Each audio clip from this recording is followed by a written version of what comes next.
Hello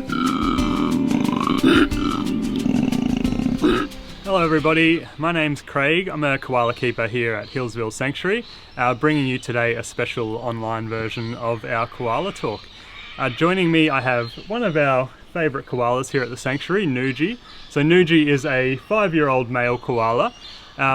He has had a bit of a rough start to his life. He came into us as a rescue animal when he was just a little joey.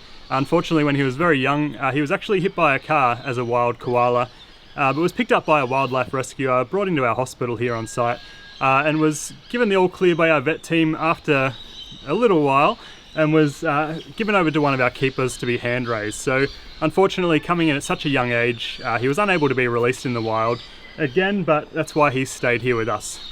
Now if he happens to turn around, you might be able to see the result of that sort of rough start to his life is that he has quite a crooked face. So he actually came in with quite a bad broken nose, which is healed up now, but he's always just going to be a little bit crooked.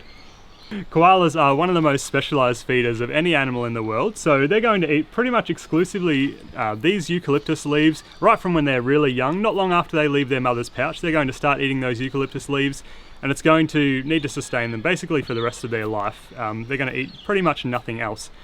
They obviously need to be really strong climbers to live up in those eucalyptus trees, so they have a few special adaptations for that. One of those things that makes koalas such great climbers is basically their specially adapted hand. So you might be able to get a good look at Noojee's hand while he's standing there.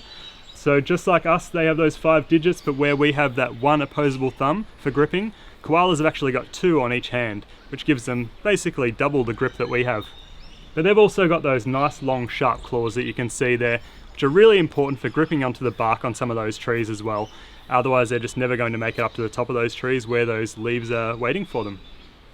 So even though koalas are pretty inactive for most of the day, so around 18 to 20 hours a day you can expect them to be sleeping, when they are awake they can be quite active. They can move around a lot, searching for the freshest leaves, their favourite kinds of leaves, and whenever they are finished eating they're probably going to go straight back to sleep pretty much. So pretty much their 2 main activities, eating and sleeping. You're not going to see them do much else for most of the time. I'm here with Emily now, one of our adult females here at the Sanctuary. She's one of our older girls here.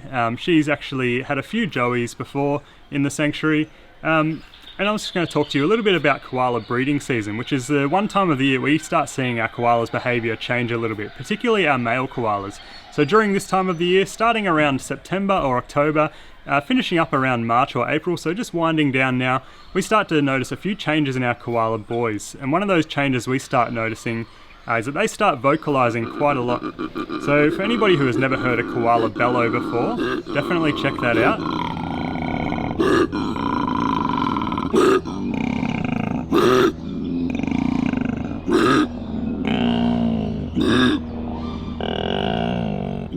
They can make that bellowing sound for a couple of different reasons. They can make that to call out to other male koalas, basically as a way of advertising their territory, saying these are my trees, this is my area, don't come near me. A good way to avoid having a physical confrontation with other male koalas because they can be quite territorial.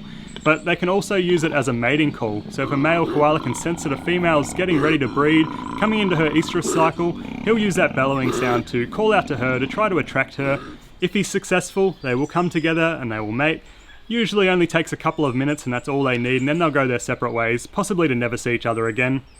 And then that female koala, like Emily, is then left to raise that young all by herself. So koala females, like all marsupial mothers, they have a really short gestation period.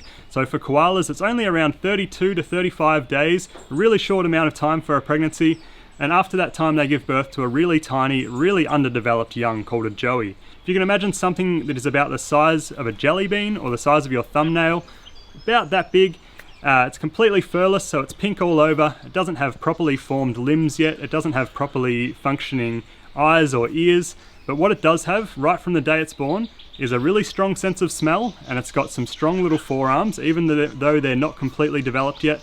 And it's actually going to make the climb from the birth canal where it's born up into the mother's pouch without any help from the mother. The joey's responsible for that one all by itself. Once it gets into the pouch, it's going to attach to a teat in there and start drinking milk, and it's going to stay in that pouch, doing all of its growing and all of its developing for the first few months of its life, so that when it is ready to emerge, it'll come out looking something like a smaller version of an adult koala, instead of looking like a little pink jelly bean. But that little koala Joey then needs to go from drinking nothing but its mother's milk for the first few months of its life to eating nothing but these eucalyptus leaves for the rest of its life. So what happens when that Joey's around 7 months old? The mother will actually start producing a special kind of formula called pap, and that little Joey's going to come out of the pouch especially to feed on that. And what that is basically a special runny kind of poo that looks a little bit like diarrhea.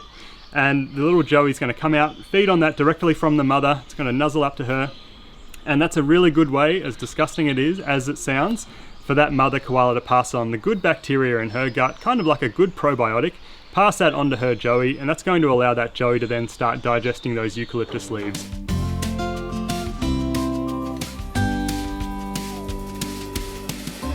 So Emily is currently displaying pretty much the koala's favourite activity, and that is sleeping. So around 18 to 20 hours every day you could expect koalas to be asleep. Whenever they're not sleeping, it's usually because they've woken up to have a snack. They might do that several times throughout the day and the night. Wake up to eat, go back to sleep, wake up to eat, go back to sleep. So it's not unusual to see our koalas sleeping for most of the day. One challenge that our koalas are facing out in the wild every day is the loss of their habitat. But one simple conservation action that you can all do at home is to make the pledge to switch to using 100% recycled toilet paper, if you can get your hands on some at the moment. By doing that, it's a really good way of making sure those koalas' trees that they rely on for their home and for their food are kept in the ground where they belong, and we can source our toilet paper in other ways. And from all of us here at Healesville Sanctuary, we hope that you can stay safe. We're taking care of our animals, so we're hoping that pretty soon you guys will be able to come and see us again out here. In the meantime, look after each other. Thanks, guys. Mm-hmm.